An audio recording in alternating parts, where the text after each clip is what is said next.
I know it's a little late, but the Golden State Warriors won the NBA championship.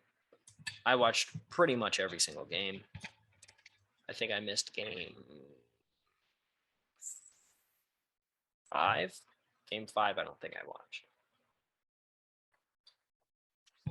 I did see game 6 though, when the Warriors ultimately did win. And I guess overall take on that series would be one, the Celtics supporting cast was extremely good, but Jason Tatum was completely um, didn't show up really. For the Golden State side of things, I think the number one thing for them is their defense. They were able to absolutely shut down Jason Tatum. He was not able to get to his spots. He was not able to get an open shot. Andrew Wiggins played terrific defense on him all series. Even in game 6, there was a couple possessions where Steph Curry played really good defense on him. Obviously, Draymond, great defensive mind, really good at kind of guiding everybody on the floor. So their defensive plan against Jason Tatum was just really good. He never felt like he was open. He always felt like he had a contested shot. He never was able to do any type of moves and break anybody down off the dribble. Very hard for him to score. And I think that's ultimately what the Warriors did. And then they also had a lot of their good young players contribute. You have Andrew Wiggins, obviously. He had a couple games in there where he was 20 plus points and he was able to play great defense against Jason Tatum. And then even on games where Steph Curry wasn't hitting all of his threes. And I mean, you look at offensively, Jordan Poole. I mean, you think of in those games where going into halftime or the third quarter, those buzzer beater half court shots that he hit.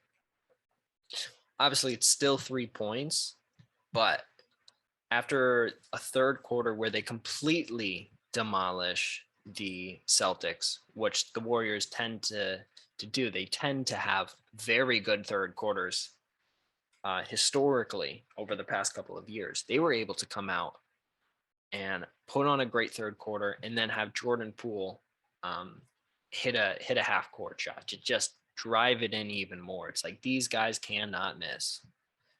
And I think overall that was really good for kind of the team as a whole, because I just felt like they were just so much more energized. A call didn't go their way. They weren't complaining as much as the Celtics later on in the series. Games 4 and 6. I didn't watch 5, so games 4 and 6, I definitely felt as though the Warriors are just in their groove. Call didn't go their way. They didn't react as poorly as I thought the Celtics did.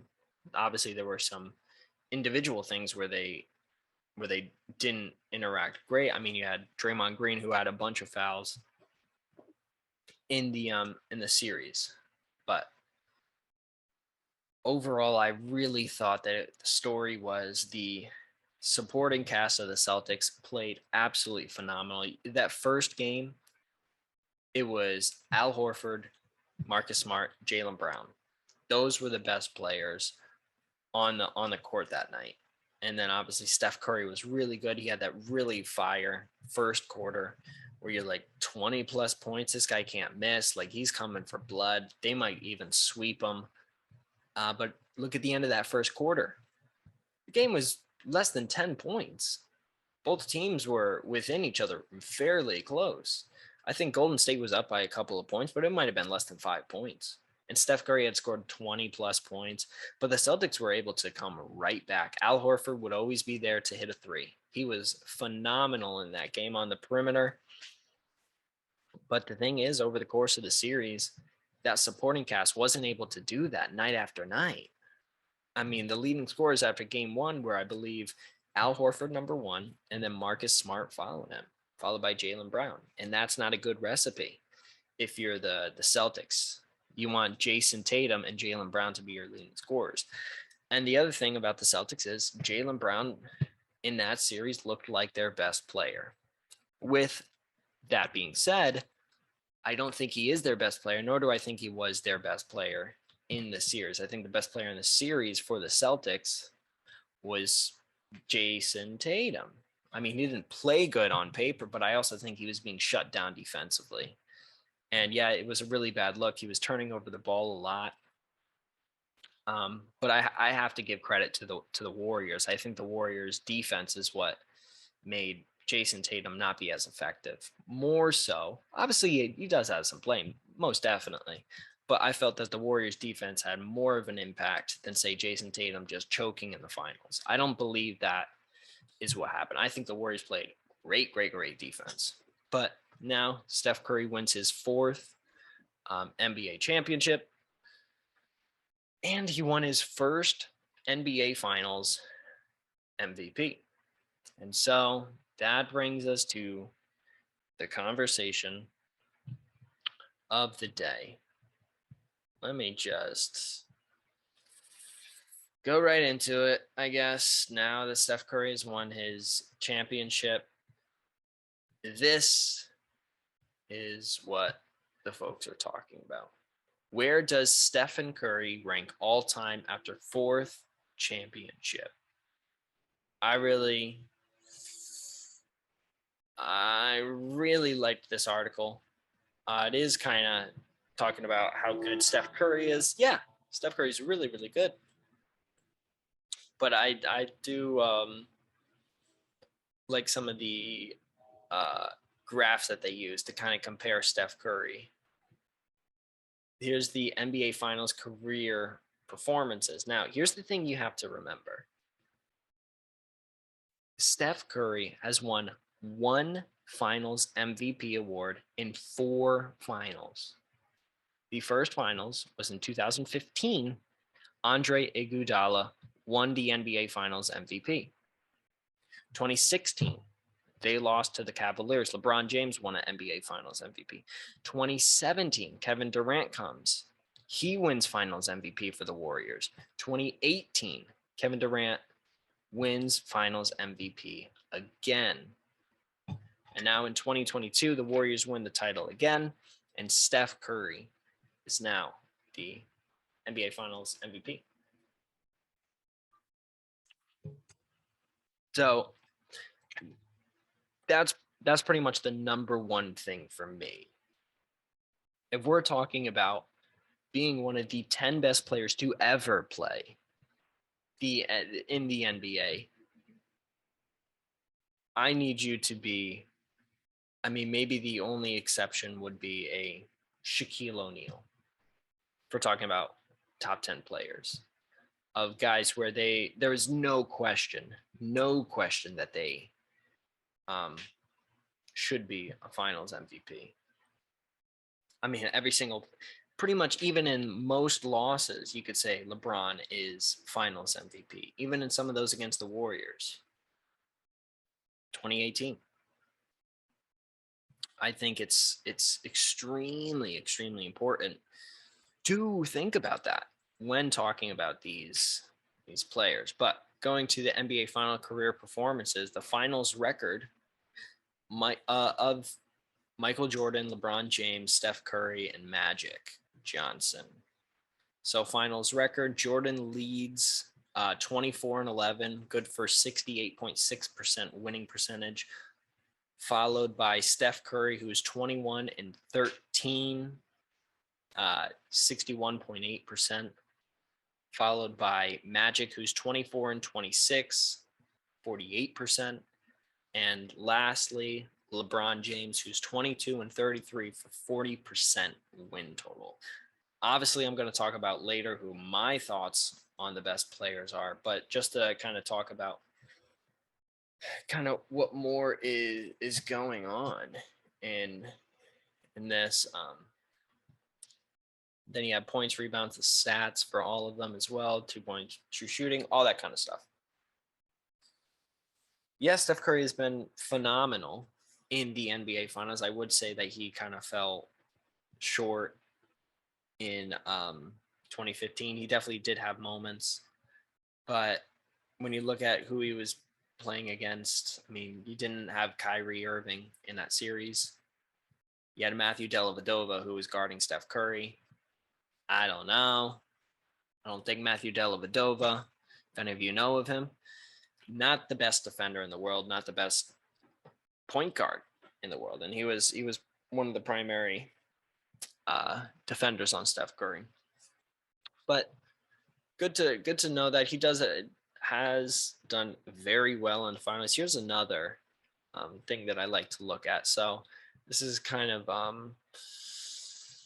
a look at all of the awards. I mean, you look at Steph Curry, 4 titles, 1 Finals MVP, 2 regular season MVPs, including one that was unanimous, the first ever, 8 All-Star appearance, 8 All-NBAs, 0 All-Defenses, and 2 scoring titles. So already right there, I feel a little suspect. I mean, the only people who are not on this list, so let's go through the list overall. LeBron, Jordan, I don't think this is in order. LeBron, Jordan, Kareem, Magic, Duncan, Bryant, Curry, Bird, Wilt, Shaq, Kevin Durant, Bill Russell, and Hakeem Olajuwon. The only other player besides Steph Curry who was not on an all-defensive team, including Bill Russell, they defensive recognition started in 1969.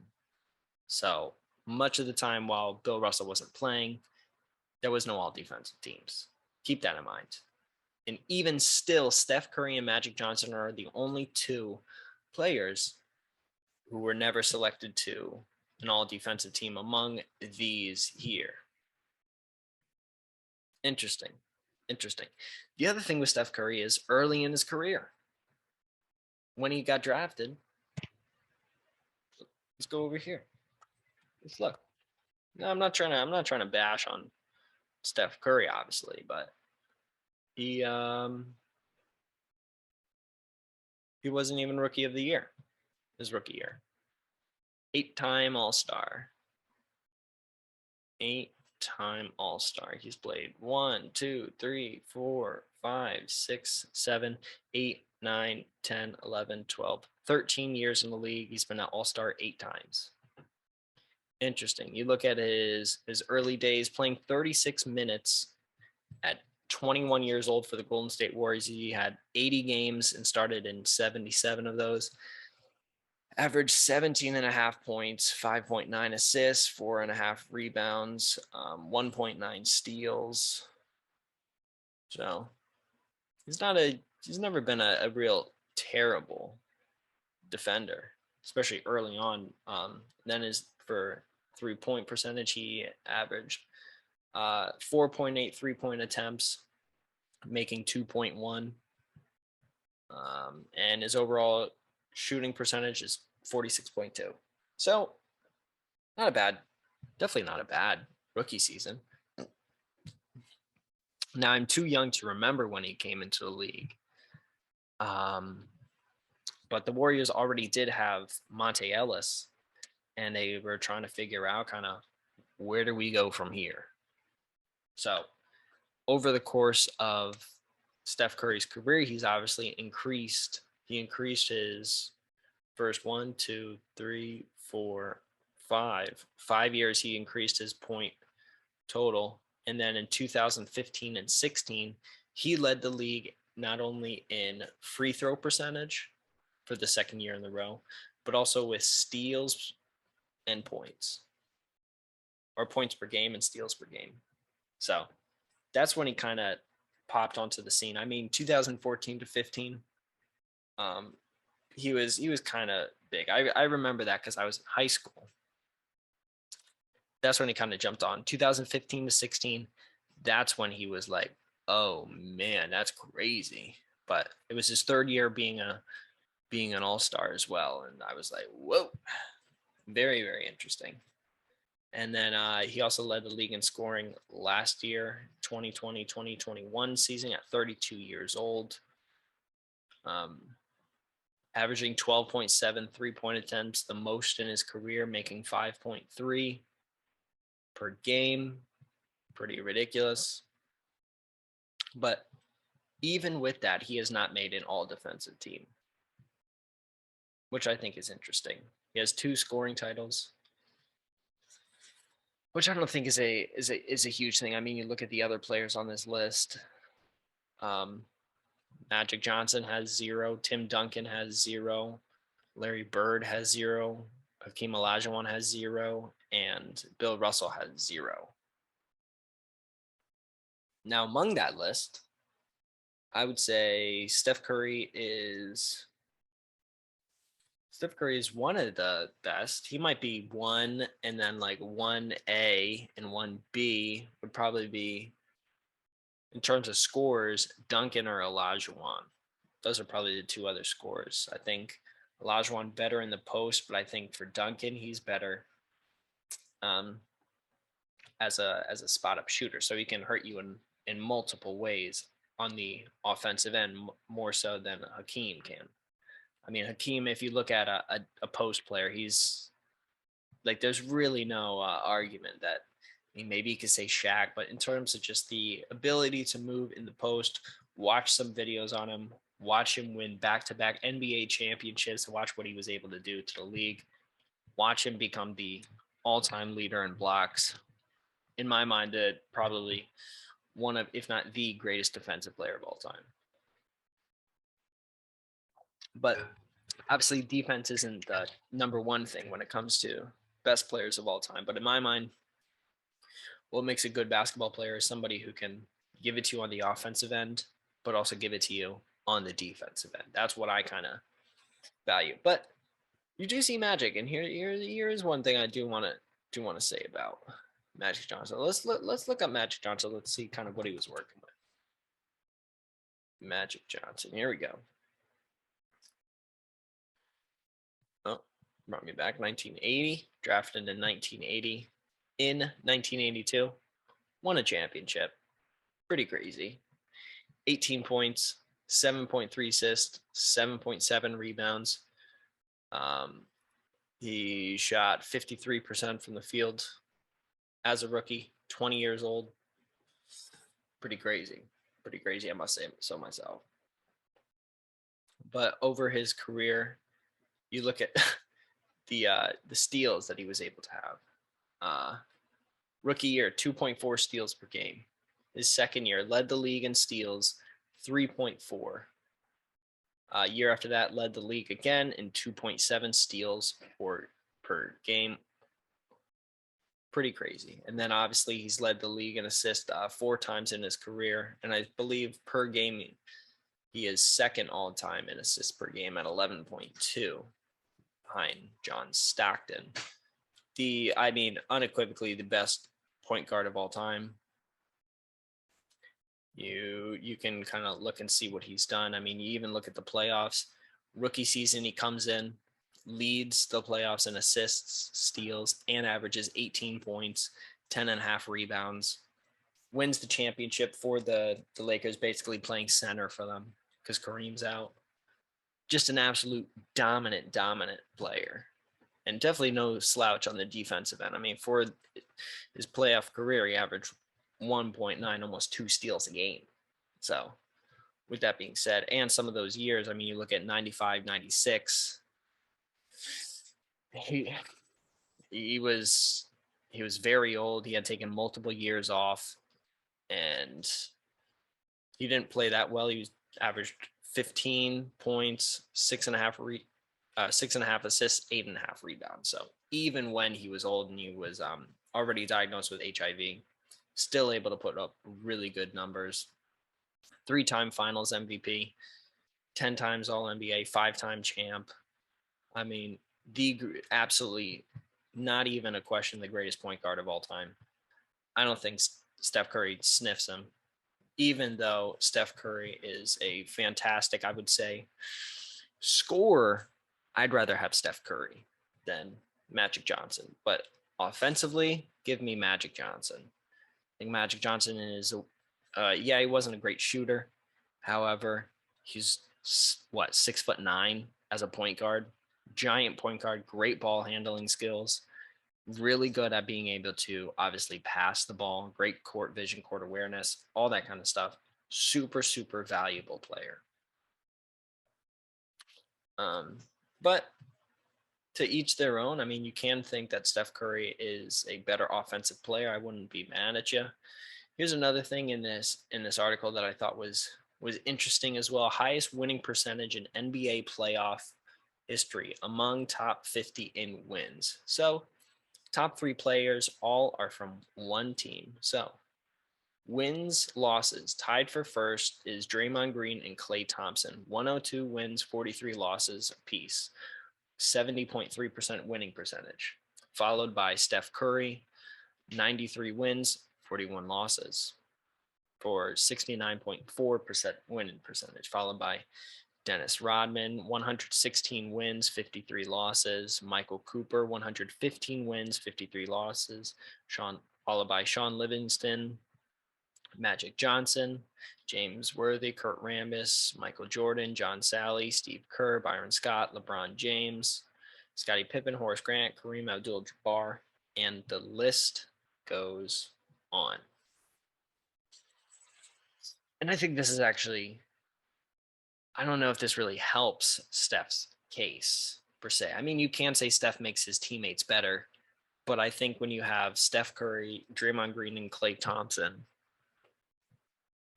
you have to say for basically 3 years, the other person that they had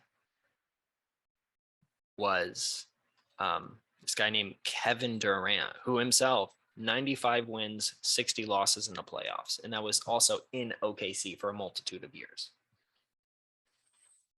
Repeated as champs with the Golden State Warriors. I think that has to be part of the conversation when it comes to evaluating Steph Curry as an all-time great. Because when they had Kevin Durant, the offense ran through Steph, but he was not the best player on their team. Some people definitely would have thought would argue that. I would say that Kevin Durant was a better basketball player than Steph Curry at that time on a team. And I think Steph was in his prime. I think one of the issues is Steph would get hurt earlier in his career. He got hurt a couple years ago, missed an entire season. And quite honestly, I think the Warriors are just one of the greatest coaching staffs and defensive teams that we have seen. And obviously the three-pointer, Steph Curry and Klay Thompson, two of the greatest three-point shooters of all time on the same team. And Klay Thompson can play really good defense. Draymond Green, really good defender. I do have to say it is interesting to kind of see this. Then we have high efficient, high volume playoff scores in terms of points per game. Yeah, I get it. Relative true shooting percentage. Yeah. I don't know. Yeah. Are you telling me this is kind of most efficient high volume playoff scores ever, minimum 25 points per game? Steph Curry is number 1 at points per game. He's number 1 at true shooting percentage at 60.8%. The relative true shooting percentage is 5.9.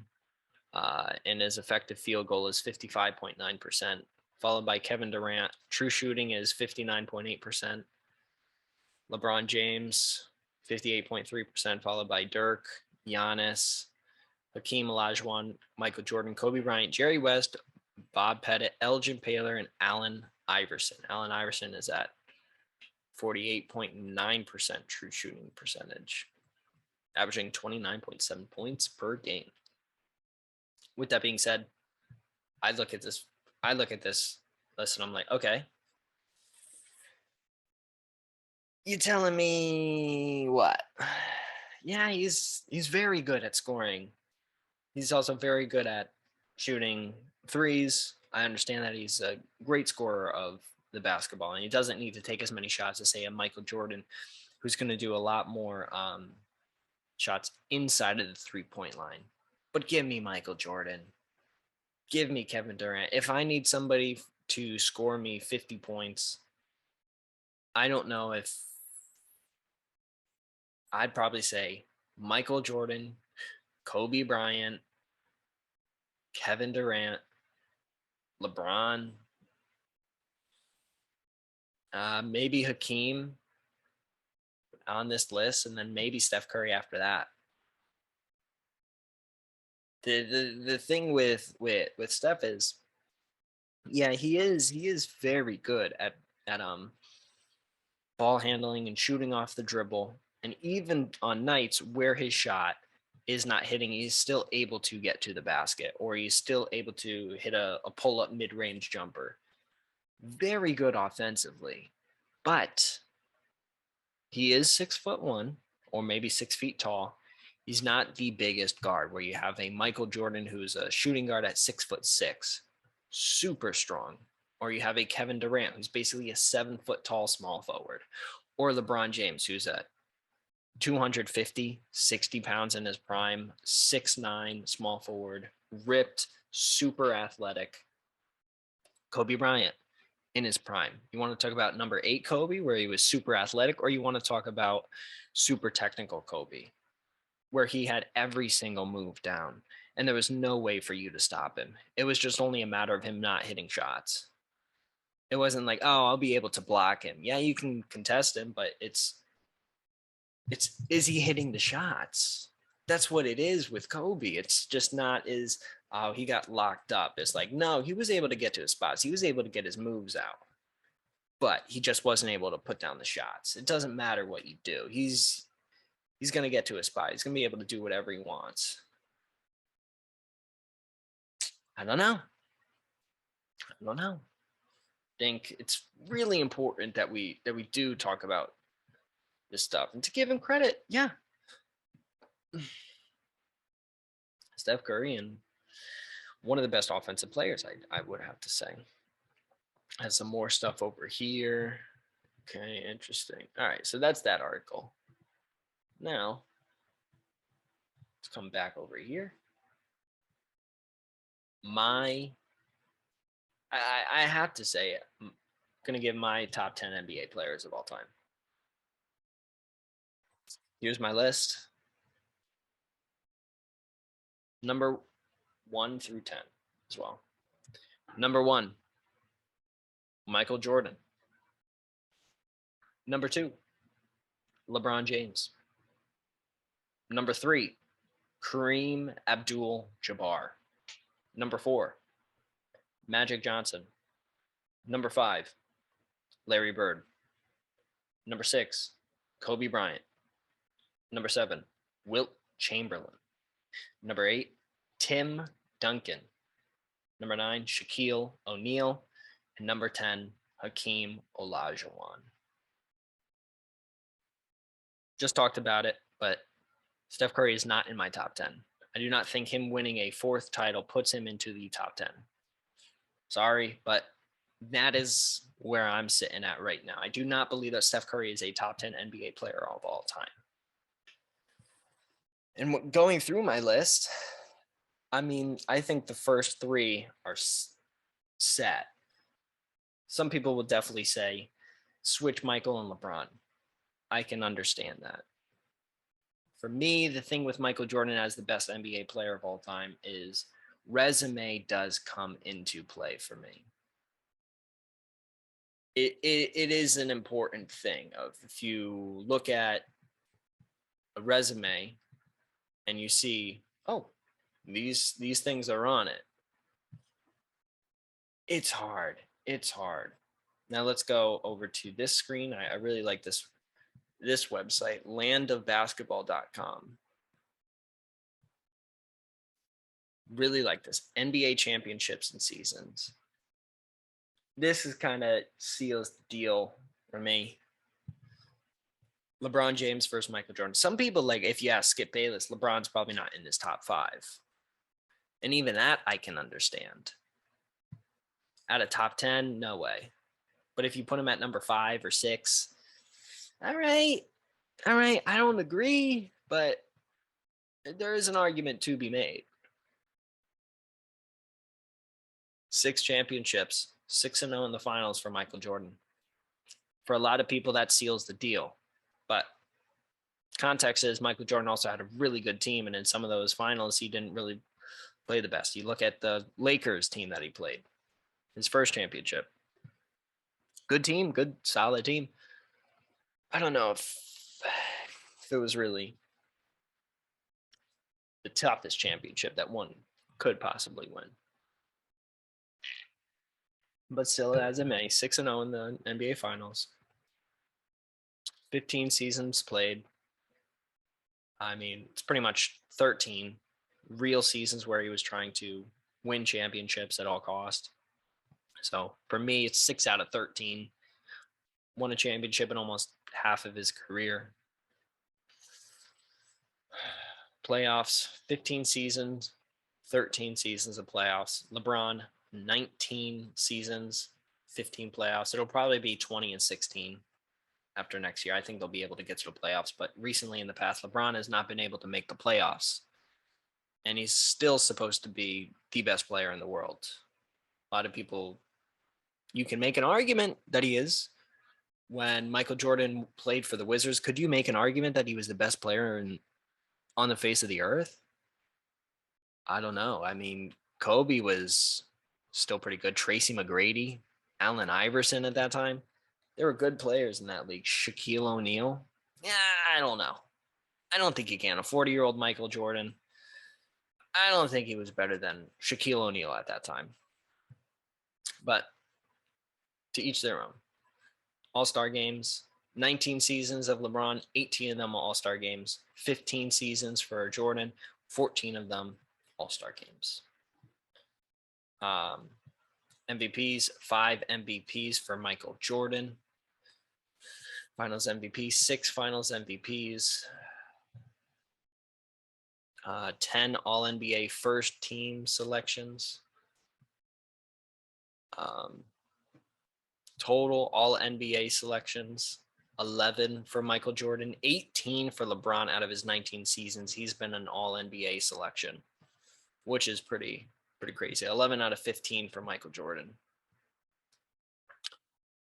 Here's where I kind of feel like they separate. All defensive first teams, 9 for Michael Jordan out of his 15 seasons, 5 for LeBron out of his 19 seasons. Total selections, 9. So Michael Jordan was never selected to an all defense team unless it was the first team. Pretty crazy. Defensive player of the year, 1 for Michael Jordan. Another one that seals the deal for me is 10 scoring titles for Michael Jordan compared to 1 for LeBron.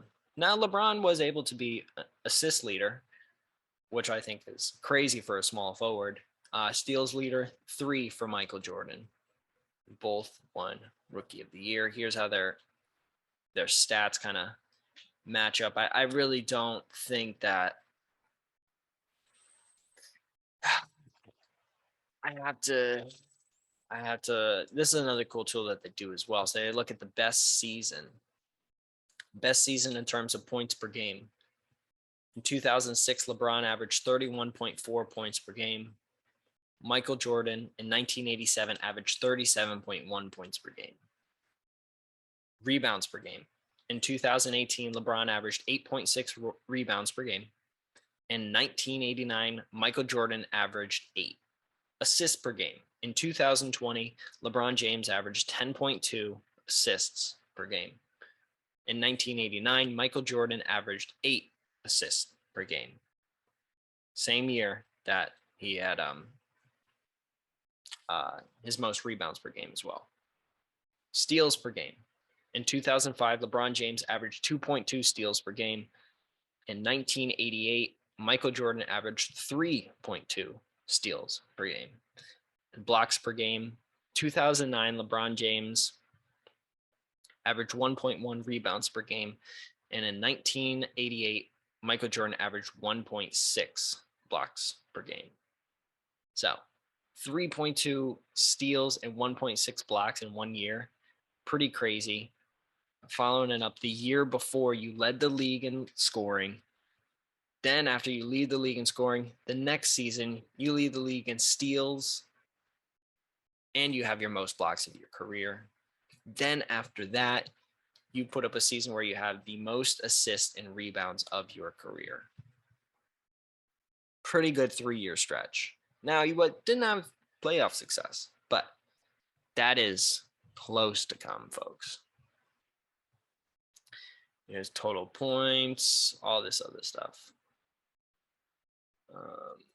Now let's go to another best of. So, best playoffs, as you can see here, 1986, Michael Jordan, 43.7. Didn't play a lot of games in that series. I think it was one series where they got beat by the Boston Celtics, so that's why it's that. But anyway, be that as it may, to kind of talk about the other players as well, I think Kareem Abdul-Jabbar, some people could absolutely make the claim that he is the best of all time, because you look at high school to college to the NBA, nobody has won as much as Kareem. He's the all-time leading scorer. If not the leader in rebounds, he's in the top 2 or 3. Played for a bunch of years, was good for a really long time, one for the Bucks and one for the Lakers. Him and Magic are probably the best duo of all time, including Jordan and Scottie. I think they're a really good squad, followed by Magic Johnson. I think Magic Johnson, without question, greatest point guard of all time. Offensively was one of the best of all time, even though he could not shoot. And defensively, he was so big that it was really hard to go against him, especially if you're 6 foot. He's got 9 inches. It's hard to play against that. Then followed by Larry Bird. I mean, 3 MVPs in a row is pretty crazy.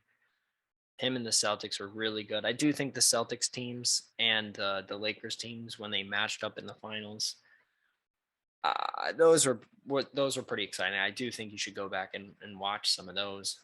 Number 6, Kobe Bryant. I do think in his prime, in Kobe's prime, he was probably better than Magic and Larry Bird in his prime. The only thing is that Kobe, for his entirety of his career, he was always a really good player, but he did not really come unto his own and where he was really able to start winning. Like, you look at his last 2 championships, he was probably, him and LeBron James were the best players in the league. I mean, he was such a lethal assassin, would offensively and defensively. I think Kobe Bryant is almost a better defender than LeBron. Obviously, perimeter defender, I would absolutely believe that Kobe is a better perimeter defender than LeBron James. But once you get down to the post, I would have to take LeBron there. But with that being said, one of the greatest scorers that we have ever seen. A lot of people call him the best difficult shot maker ever. I think he's one of the most technical guards that we've ever seen, him and Michael Jordan. But the reason why I put him here is because of the later in his career, he really wasn't able to, due to injuries for the most part, wasn't able to really have a lot of success with his team. He had multiple years where he had a really bad squad around him, and he wasn't able to elevate them to any real meaningful status. So then after that, Wilt Chamberlain, the single greatest statistical player of all time, did play in an era with Bill Russell, so he wasn't able to really win a lot of championships. But him, Jerry West, and Gail Goodrich on the Lakers was pretty special. And him, early in his career, the season where he averaged 50 points a game, you look at all the rebounds record, it's him and Bill Russell. One of the greatest defenders of all time, one of the most athletic players we've ever seen in the NBA, who's a 7-footer. I mean, he was a freaking Olympian. Very good. Kind of like the first kind of Shaq. If he lived in today's game, he would be just an absolute dominant player because he was so athletic and it was so difficult to stop him. He was a very good player. Then after that, Tim Duncan. I mean, you look at Tim Duncan as just straight up defensive player, you have to say, without question, greatest defending power forward of all time. I think in terms of defensive players, it's probably for big men, Tim Duncan and Hakeem Olajuwon. That's the two right there for best defensive players. And then Tim Duncan, what he did with the Spurs, even though they did have Manu Ginobili and Tony Parker, kind of like the Warriors, where they have three solid players that stay on a team for a good long time. Tony Parker and Manu Ginobili. I don't know if those players are as good as Klay Thompson and Draymond combined. I'm not sure. Different players, but I do think that Draymond Green in his prime in those couple of years on the Warriors, defensively there was just no difference. And for him to be a facilitator on offense, every so often hit a couple of shots, super valuable. And then Klay Thompson, one of the greatest shooters of all time. So I would take them over Tony Parker and Manu Ginobili. And I think Tim Duncan is one of the greatest offensive post players we've ever seen. He's been, and for years he was consistent. And then after that, I have Shaquille O'Neal. Probably besides Wilt Chamberlain, the most dominant offensive player that has ever touched a basketball. Just a giant human. When he was in Orlando, you could make an argument that was where he was his best, because he wasn't super big. He was much leaner, and he was so much better with ball handling. He would take the ball up and down the court. He was super agile and super fast. But he didn't have the power that he was able to have once he got to the Lakers. And even later with the Miami Heat winning that title with them, he was able to take a back seat. He was able to be like, all right, I'll be here when you need me. Dwayne Wade, this is you. Really solid. In his prime, he was the best player in the league, and there was not even a question about it, even when he had Kobe Bryant on his team. Then number 10 for me is Hakeem Olajuwon. I would say probably, like I said, him and Tim Duncan are the two best defensive big men I've ever seen. And in terms of low post offense, it's Hakeem Olajuwon and then the rest. I mean, he's really the first player to revolutionize kind of the technique and the footwork that it takes to be a low post offensive player. Absolutely eviscerated people. And defensively, we know what he was, all-time leader in blocks. When there was a vacuum after Michael Jordan retired for his first time, he was the player who carried his team to back-to-back championships. And they had a good team surrounding, but you knew who the star was of that team. Absolutely phenomenal player. So that's my top 10. I think Steph Curry is close, but it's kind of hard for me to say that there's a player that's better than those 10 people right there. Some people would say put Kevin Durant in there because of him being a 7-foot tall guy who can play defense and offense, one of the greatest offensive players of all time. Yeah. In terms of a player, that's kind of an argument. In terms of a player, he's got everything going for him. He can play offense and defense, and he's also 7 feet tall, can dribble the ball like nobody. Yeah, it's hard, but you look at his resume. Was not able to, without Steph Curry, has not been able to have real good success with Oklahoma City. Yes, was able to have real success, get to an NBA Finals. You have to give him props there as a super young player coming into the league. I believe he led the league in scoring as a rookie. Always been a great scorer, always been a great defender. And also, he's another good thing that's good about Kevin Durant is he stayed healthy. But I think when it comes to top 10 players, I don't think so, because he doesn't have the resume. So you need to have a resume. That's my top 10 list.